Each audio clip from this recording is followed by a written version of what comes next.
ఈరోజు నేను ఉదయం లేచి ఇంట్లో పనులన్నీ చేసుకొని షాప్‌లోకొచ్చేసరికి 6 అయిపోయిందండి. ఈ లోపల మా ఆయన షాప్ మొత్తం క్లీన్ చేసేసి, ఇంక ఇడ్లీ బాక్స్‌లో వాటర్ వేసేసి ఉంచారు. నేనొచ్చేసరికి ఇడ్లీ బాక్స్‌లో వాటర్ మరిగిపోయిందండి.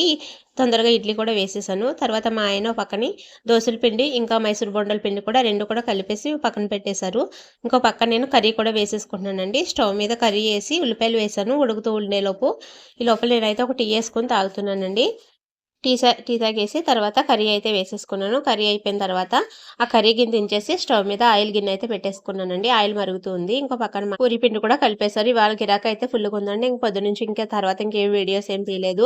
షాప్ అంతా అయిపోయిన తర్వాత ఇలాగ మొత్తం అన్నీ కూడా ఖాళీ అయిపోయినాయండి. ముందుగా గిన్నెలో ఉన్న పేపర్‌లన్నీ తీసేసుకొని కొత్త పేపర్‌లో వేసేసుకున్నాను.